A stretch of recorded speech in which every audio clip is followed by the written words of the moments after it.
Hey guys, welcome back.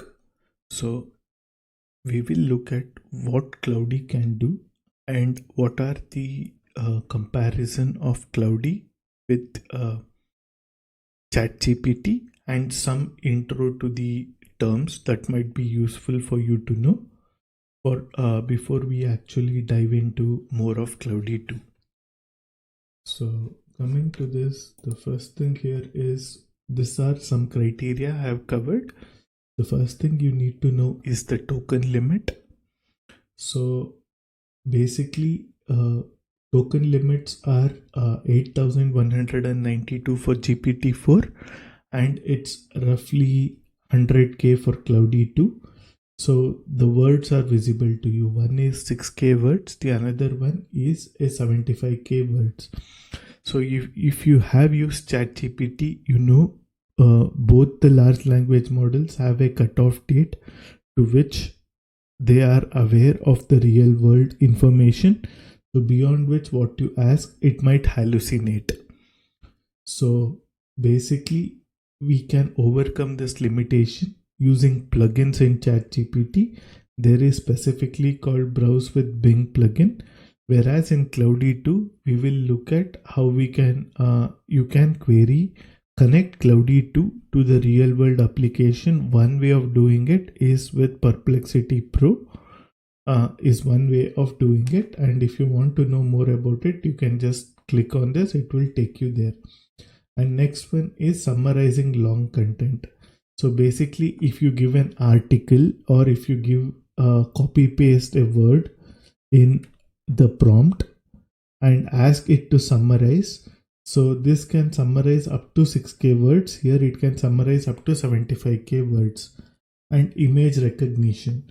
So ChatGPT using advanced data analysis or with the DALL-E 3 plugin, you can do some advanced data analysis. Whereas with image recognition, currently at the moment, Cloudy 2 is a text-only platform. It does not have the image support currently. So data analysis both can do it, and we are going to look at some scenarios for each one of them. So creativity, I think both can do it. I've tested it out. We were going to look at it in the later part of this. And coding, yes, both are available. So both can write a code, comment a code, or write a function, or convert code from one language to another. Some of this stuff, both can do it. And availability. So Cloudy 2 was only available initially in US and UK till probably first week of October. And after that, they did a global rollout. Now they are available in 195 countries. We have covered it in the previous video, whereas ChatGPT is mostly available in all the countries. I think they might not be available in China or Russia or few countries, but it's available pretty much everywhere. And one more thing I wanted to cover is GPT-4 has ChatGPT Plus, which is a $20 version, and Cloudy 2 has Cloudy 2 Pro. So without Cloudy 2 Pro, you basically have a limitation in number of prompts you can use at a given time. So it basically says there is no mention of what's the limit, but basically whatever I've seen, 15 plus prompts in Cloudy 2, it says you have exceeded your limit and you have to wait certain amount of hours before it becomes available to you. Just wanted to put that fact out to you that there is something called Cloudy 2 Pro if you want unlimited access. So the first part we talked about is token. So what is a token? So token is the context of LLM in a unit of data the model reads in one steps. So depending on model tokenization, a token can be a single character, a word, or a subword. And here are some rule of thumb in understanding the length of a token. So one token is nothing but 4 characters in English, and one token equal to 3/4 of a words, and 100 token equal to roughly 75 words. So number of token a model can handle at once is known as its token limit. It is a crucial metric.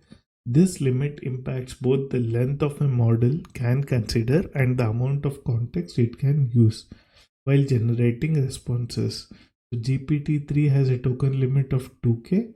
Cloudy 2 has 100k at the moment, and this can always change. And this basically talks about the context length.